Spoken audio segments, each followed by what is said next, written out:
السلام علیکم ورحمۃ اللہ تعالی وبرکاتہ۔ پہلے تو 11ویں شریف کے متعلق میری گزارش ہے کہ جہاں شیخ عبدالحق محدث دہلوی رحمۃ اللہ علیہ نے 11 تاریخ لکھی ہے، وہاں اور بھی ایک تاریخ لکھی ہے۔ تو ایک قول وہ بھی کھڑا ہے کہ جو 11 کا نہیں ہے، ایک بات۔ دوسری بات یہ ہے کہ یہ جو انہوں نے پیش کیا ہے قول کہ شیخ 11 کو خیرات کرتے تھے، یہ کوئی مستند کتاب ہوتی تو چلو کوئی بات تھی، یہ بالکل مجہول سی کتاب ہے، یہ معروف عند العلماء ہے ہی نہیں۔ تیسری بات، 11 شریف اگر اصالِ ثواب ہوتا تو پھر بھی اس پہ کچھ غور و فکر کرنے کی ضرورت باقی تھی، لیکن یہ تو اصالِ ثواب ہے ہی نہیں۔ مولوی کے کہنے سے ہم اصالِ ثواب اسے نہیں مانتے، مولوی تو خود اس کا کھانے پینے والا ہے، کرنے والا تو ہے نہیں۔ کرنے والے تو دیہاتی لوگ ہیں، دیہاتیوں سے آپ پوچھیں کہ یہ کیا چیز ہے تو وہ اس کا آپ کو بتائیں گے کہ جب آپ انہیں کہیں کہ یار آج نہ کرو کل کر لینا، چھوڑ دو، نہ کرو خیر ہے یار، وہ کہتے ہیں لے ہم کیوں نہ کریں، اگر نہیں کریں گے تو ہمارا نقصان ہو جائے گا، گھر میں نقصان ہو سکتا ہے، جانوروں کا نقصان ہو سکتا ہے، ہماری چیزوں کا نقصان ہو سکتا ہے، زمین کا نقصان ہو سکتا ہے۔ بھائی ہم نقصان نہیں کرنا چاہتے، یہ تو بہت بڑے نقصان کی بات ہے۔ اب آپ بتائیں کیا اصالِ ثواب اسی طرح ہوتا ہے؟ کسی رشتہ دار کو آپ اصالِ ثواب کرتے ہیں تو اس لیے کرتے ہیں کہ نہیں کریں گے تو وہ رشتہ دار آ کے ہمارا نقصان کر دے گا۔ یہ لوگوں کے ہاں، دیہاتیوں کے ہاں ایک سوچ ہے کہ ہم اگر 11 شریف نہیں کریں گے، دودھ کھیر نہیں دیں گے تو ہمارا نقصان ہو سکتا ہے۔ تو گزارش یہ ہے کہ جب یہ سوچ اور فکر ہو، اسے اصالِ ثواب تو نہیں کہا جا سکتا، یہ تو خالصتاً ایک جرم ہے اور ایک ناجائز عمل ہے کہ آپ لوگ جو شان اللہ کی تھی وہ آپ نے حضرت شیخ کو دے دی۔ یہ ڈر اور یہ خوف تو ایک اللہ کی ذات سے ہونا چاہیے تھا، یہ تو ایک شرک کی سوچ بھی ہے۔ نمبر 4، یہ 11 شریف آج کل ایک چڑھاوے کی صورت بنی ہوئی ہے، جیسے ایک چڑھاوا چڑھایا جاتا ہے اور وہ سمجھتے ہیں لوگ ایک کھانا مقرر کر کے یا ایک جانور مقرر کر کے جیسے دربار پہ چڑھایا جاتا ہے، یہ اس قسم کا چڑھاوا لوگوں کے ہاں ہے تاکہ حضرت شیخ خوش ہو اور خوش ہو کے ہمیں کچھ کہیں نہیں، ہماری مرادیں برلائیں اور ما فوق الاسباب ہم سب کو مدد و نصرت سے نوازیں۔ تو یہ سوچ اور فکر تو ایک ما اہل بہ لغیر اللہ کے اندر داخل ہے، یہ اصالِ ثواب تو نہیں ہے۔ اور 5ویں چیز یہ ہے کہ اگر اصالِ ثواب بھی یہ ہوتا تو اصالِ ثواب کے اندر بھی تو حضور صلی اللہ علیہ وسلم کا ارشاد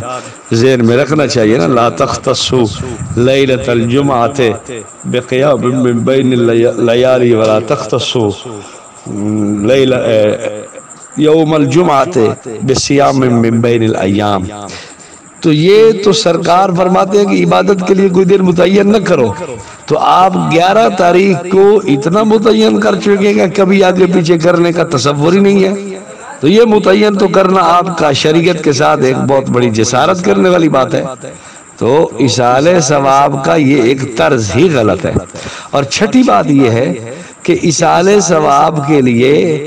اجتماع اور کٹھ، اس کو شریعت کہاں پسند کرتی ہے؟ آپ دیکھیں ابن ماجہ شریف کے اندر روایت موجود ہے، کنا نعد الاجتماع الی اہل المیت وصنعہم الطعام من النیاحہ، میت کے گھر کٹ کرنا ہم اس کو نیاحت اور ان کے لیے کھانا تیار کرنا، یہ نوحہ نیاحت سمجھتے تھے، حرام سمجھتے تھے۔ اب آپ دیکھیں میت کے گھر لوگ کٹ کرتے ہیں، آج کل اس کی ایک شکل اشارے ثواب کی بھی بنی ہوئی ہے، اس کی تو گنجائش ہی نہیں ہے۔ اشارے ثواب تو انفرادی عمل ہے، امر مستحب کے لیے اجتماع اور اہتمام کرنا شریعت کے کاغذوں میں تو یہ اسے بدعت بنا دیتا ہے۔ آپ یہ دیکھیں کہ حضرت عبداللہ ابن عمر رضی اللہ تعالیٰ عنہ مسجد کے اندر تشریف فرما ہے اور لوگوں کو دیکھا چاش کی نماز کے لیے اکٹھے ہو چکے ہیں، تو حضرت نے فرمایا بدعت ہے یہ۔ بخاری مسلم کے اندر روایت موجود ہے، اور امام نووی رحمہ اللہ نے نیچے حاشیہ میں صاف بات کہی ہے کہ یہ اس لیے حضرت عبداللہ ابن عمر رضی اللہ تعالیٰ عنہ نے بدعت کہا کیونکہ لوگ اس کے لیے ایک اجتماع کیے ہوئے تھے اور اہتمام کیے ہوئے تھے اور مسجدوں کے اندر اس کو اظہار کر رہے تھے، اس وجہ سے بدعت کہا ہے۔ اب سوال یہ پیدا ہوتا ہے کہ اہتمام کرنا، اجتماع کرنا، حضرت عبداللہ ابن مسعود رضی اللہ تعالیٰ عنہ نے کوفہ کی جامع مسجد سے لوگوں کو بھگا دیا تھا کہ نکل جاؤ، جو اجتماعی ذکر کر رہے تھے بیٹھے۔ سوال یہ پیدا ہوتا ہے کہ ایک ثوابی کام کے لیے اور ایک مستحب عمل اور امر کے لیے لوگوں کا اجتماع، یہ تو غیر شرعی کام ہے، اس کی اجازت تو ہو نہیں سکتی۔ تو بہرحال یہ بات اچھی طرح سمجھنے کی ہے کہ شریعت کے ہاں یہ تصور ہی غلط ہے جو ان لوگوں نے بنایا ہوا ہے۔ حضرت شیخ و شیخنا و شیوخنا اور بہت بڑے امت کے امام اور ایک بہت بڑی بزرگ ترین ہستی اور متقیوں کے بہت بڑے پیشوا اور رہنما، پیران پیر، روشن ضمیر، حضرت محبوب سبحانی، ذل رحمانی، خندہ پیشانی، شیخ عبد القادر جیلانی رحمہ اللہ تعالی علیہ رحمتاً واسعہ، بہت بڑی شخصیت ہیں، اور ہم ان سے نسبت اور اپنے تعلق کو اور ان کی طرف اپنے آپ کو منسوب کرنے کو ایک بہت بڑی سعادت سمجھتے ہیں، لیکن اتنی بڑی شخصیت کے لیے ہم کہتے ہیں اس بات کو کہ ایسا نہ کرو کہ آپ کسی شریعت کے دامن سے باہر نکلنے کی کوشش کرو، کسی طرف سے بھی حضور صلی اللہ علیہ وسلم کی شریعت سے آپ باہر جانے کی کوشش نہ کریں۔ اتنی بڑی شخصیت کے سامنے بھی آپ رسوا ہوں گے کہ جب وہ بھی آپ کو اس بنیاد پر دھتکار کے ایک طرف کرنے کے تم نے شریعت کو چھوڑا، تو شریعت کے چھوڑنے کی وجہ سے میں بھی تمہارا کوئی کسی قسم کے ساتھ تعلق رکھنے والا نہیں ہوں، اور نہ ہی اللہ کے ہاں تمہاری صفات کے لیے میں تیار ہوں، تو پھر کیا بنے گا؟ اللہ ہم سب کو سمجھنے کی توفیق نصیب فرمائے۔